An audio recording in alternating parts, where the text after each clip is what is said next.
Hey guys, welcome to the channel. Today, we're diving into the mind-bending film Primer 2004, a low-budget sci-fi thriller that follows two engineers, Aaron and Abe, who accidentally invent time travel. But this isn't your typical time travel story. Things get complex, paranoid, and chaotic as they try to control their invention.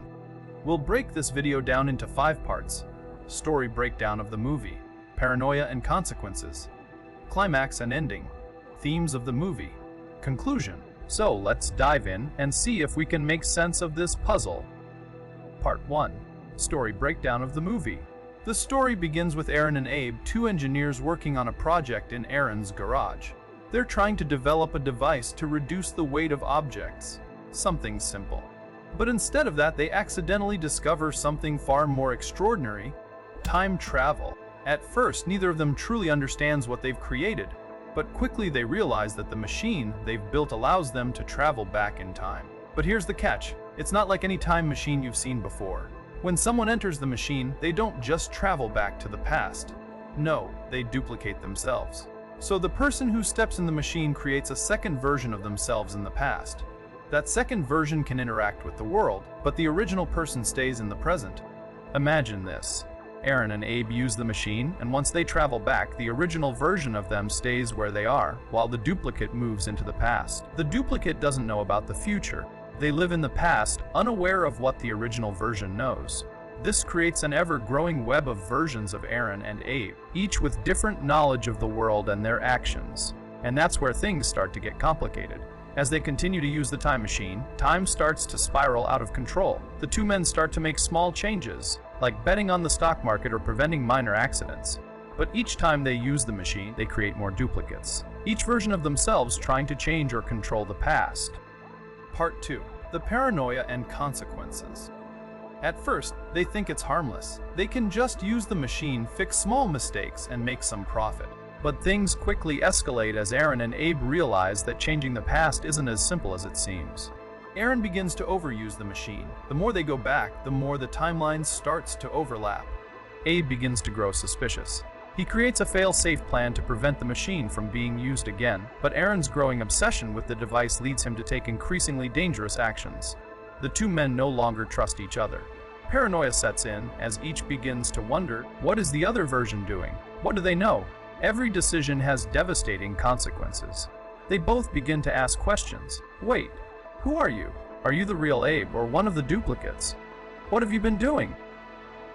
Part 3. The Climax and Ending.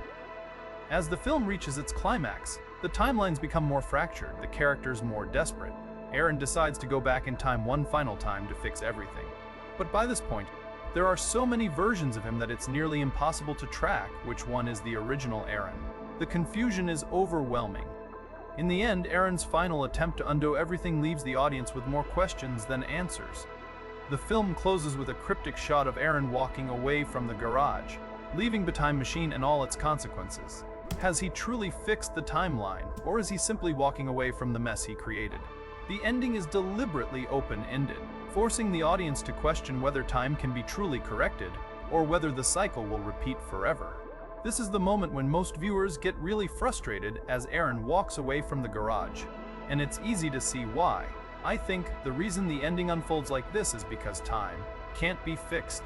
If he tries to fix the timeline, he'll just keep creating endless versions of himself, and the cycle will go on forever. Every time he uses the time machine, a new version of him is created, and the loop just keeps going over and over with no escape. Part 4. Themes of the movie.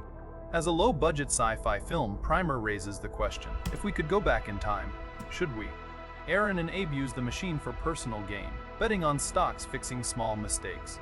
But soon, they begin to realize that even their small actions have huge consequences. It's a reminder that the past, once changed, cannot be fully controlled. As Aaron and Abe travel through time, they create duplicates of themselves. This leads to a fundamental question: what makes us, us? If there are multiple versions of yourself, each with the same memories but different actions, how do you know which one is the real you? The film plays with the idea of self, suggesting that identity is fragile and dependent on the present moment. Part 5. The conclusion. Primer 2004 is a groundbreaking low-budget sci-fi film directed by Shane Carruth. With just $7,000, Carruth creates a complex, grounded take on time travel, focusing on its moral and psychological consequences rather than spectacle. The film explores the idea of two engineers accidentally creating a time machine and dealing with the chaos it causes in their lives. Unlike most sci-fi films, Primer doesn't rely on flashy effects or easy explanations, but challenges viewers with a fragmented, thought-provoking narrative. It's a brilliant example of how small, independent films can offer a deeper, more intellectual approach to the genre. But remember, no matter how many times you try to untangle the timeline, one thing is certain: Primer will always leave you wondering, what if? Primer leaves us questioning what's real and what's not. But that's what makes it such a mind-bending experience. Here's a question for you. After watching Primer, which timeline do you think is the real one? Comment your theory below. And if you enjoyed the video, hit that like button and subscribe for more movie breakdowns. Until next time, keep questioning reality.